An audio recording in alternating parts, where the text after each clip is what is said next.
ngàyនេះនេះខ្ញុំមកចែករំលែកពីរបៀបធ្វើកំពឹសចៀនញ៉ាំជាមួយនឹងជ្រក់ល្ហុងព្រឹកមិញទៅផ្សារឃើញគេលក់កំពឹសស្រស់ៗថ្មី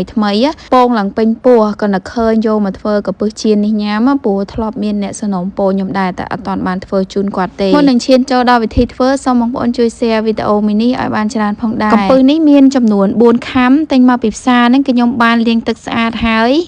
សម្រស់ទុកចោលនឹងកញ្ច្រែងឡើងមកទុះស្រស់ទឹកអស់ហើយទៅខ្ញុំចាប់ដើមយកមកលាយ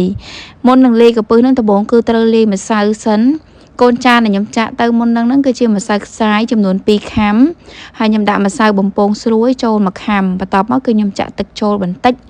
ដើម្បីកូរល្បាយម្សៅនឹងឲ្យបានចូលសព្វគ្នាល្អចំពោះគ្រឿងទេសគឺខ្ញុំអត់ដាក់អីទេព្រោះថាម្សៅបំពងនេះគឺមានជាតិស្រាប់ហើយអញ្ចឹងខ្ញុំប្រើតែម្សៅបំពងបូកជាមួយនឹងម្សៅខ្សាយនៅពេលដែលដាក់ទឹកចូលហើយយើងកូរម្សៅជាមួយនឹងទឹកនឹងឲ្យបានចូលសព្វបើកូរទៅមើលទៅរៀងខាប់ពេកអញ្ចឹងអីគឺបន្ថែមទឹកទៅបន្តិចទៅ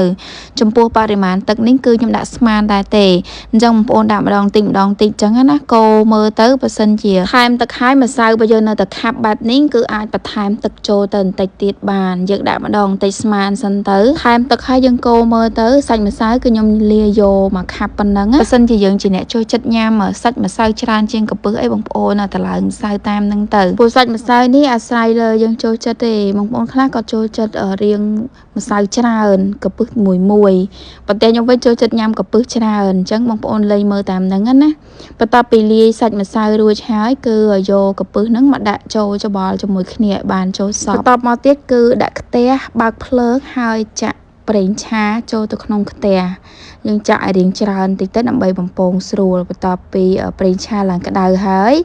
គឺម៉ាក់ខ្ញុំគាត់ដួសកំពឹសដែលបានលាយគ្រឿងមិញហ្នឹងយកមកដាក់បំពងនៅពេលដែលម៉ាក់ខ្ញុំដាក់បងប្អូនប្រកាសជាឆ្ងល់ហើយមិនបានគាត់ដាក់ពីចំហៀងទៅវិញដោយសារតែគាត់ដាក់ចំកដានៅពេលដែលប្រេងឆារបស់យើងពុះខ្លាំងកំពឹសចៀនរបស់យើងឡើងកោងក្លុកមើលទៅអត់តំណងទេអញ្ចឹងក៏ដាក់ពីចំហៀងហើយក៏ដួសប្រេងឆាស្រោចពីលើហ្នឹងនៅពេលដែលម្សៅជាមួយនឹងកំពឹសរបស់យើងចាប់ដើមប្រែពណ៌បានមកសពប់ហ្នឹងគឺយើងអាចចូលកំពឹសនឹងចេញពីខ្ទះបានហើយតែត្រូវតែច្បាស់ថាខ្ទះបងប្អូនយកមកប្រើហ្នឹងគឺចៀនអត់ជាប់បើសិនជាយកខ្ទះដែលចៀនជាប់មកគឺដឹងតែជាប់ត្រឹងឆ្កឹះអត់ចេញមករបៀបចៀននេះគឺបងប្អូនដាក់ខាងម្សៅខាងខ្នងហ្នឹងឲ្យរៀងយូរបន្តិចដើម្បីឲ្យបានឆ្អិនណាហើយខាងកំពឹសហ្នឹងយើងប្រែតែមកត្រឡប់ទៅឆ្អិនហើយពោះកំពឹសគឺឆាប់ឆ្អិនទេអញ្ចឹងនៅពេលដែលម្សៅខាងខ្នងបានប្រែក្រហមហើយចាំប្រែមកខាងកំពឹសវិញម្ដងប្រែតាមសន្ទុះយើងមើលតែប្រែពណ៌ស្រង់ចេញទៅព្រោះយើងទុកយូរជាងនឹងទៀតវាឆ្អិនញាស់ពេកអាចនឹងខ្លោចឬញ៉ាំអត់សូវឆ្ងាញ់ព្រោះបើយើងចៀនញាស់ពេកកំពឹសបើយើងខ្សោះអស់ជាតិហើយបន្ទាប់ពីចៀនរួចហើយកតិចកំទីដែលនៅក្នុងប្រេងឆាហ្នឹងគឺដងចេញដើម្បីកុំឲ្យវាខ្លោចជាប់ជាមួយនឹងកំពឹសយើងអញ្ចឹងណាហើយបន្ទាប់មកគឺម៉ាក់ខ្ញុំដាក់ចៀនតទៀតមុនហ្នឹងគឺម៉ាក់ខ្ញុំគាត់ចៀនតូចដាក់មកខ្ទះ4ទៅពេលគាត់ថាយូរពេកអញ្ចឹងគាត់ដូរដាក់រៀងធំបន្តិចហើយចៀនមកខ្ទះ3វិញ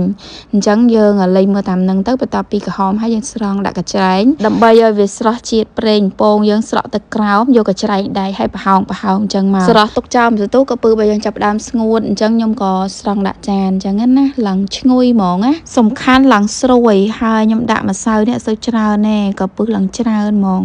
បើទិញគេដាក់កំពឹសមួយសាច់ម្សៅរៀងច្រើនបន្ទាប់ពីកំពឹសចោះត្រជាក់ហើយគឺខ្ញុំដាក់ជាមួយនឹងជ្រក់ល្ហុងដែលជ្រក់ល្ហុងនេះគឺខ្ញុំអត់បានចែកម្លែកពីរបៀបធ្វើទេបងប្អូនអាចចូលទៅមើលវីដេអូចាស់ខ្ញុំបានព្រោះរបៀបធ្វើជ្រក់ល្ហុងនេះខ្ញុំធ្លាប់ចែកម្លែក3ទៅ4ដងហើយតាមការសំណូមពរអញ្ចឹងខ្ញុំជឿជាក់ថាបងប្អូនដែលទស្សនាវីដេអូខ្ញុំប្រកាសជាចេះធ្វើទាំងអស់គ្នាជ្រក់ល្ហុងនេះគឺត្រូវជាមួយនឹងម្ទេសហុយបងប្អូនអាចបន្ថែមពីលើជ្រក់ល្ហុងនឹងបានហើយញ៉ាំជាមួយនឹងកំពឹសចៀនយើងទៅនិយាយពីថាឡើងត្រូវគ្នាហ្មងបងប្អូនដែលសំណូមពរខ្ញុំធ្វើកំពឹសចៀននេះបានឃើញវីដេអូនេះហើយកុំភ្លេច share ទុកធ្វើញ៉ាំផងតាន់កំពឹសឥឡូវរៀងតម្លៃធូរថ្លៃហើយសាប៊ូគេលក់មែនតើទៅផ្សារដើរទៅកន្លែងណាក៏ជួបដែរកំពឹសថ្មីស្រស់ហើយពងឡើងពេញពោះអរគុណដែលបានចូលទស្សនាជួបគ្នានៅវីដេអូក្រោយៗជម្រាបលាបាយបាយ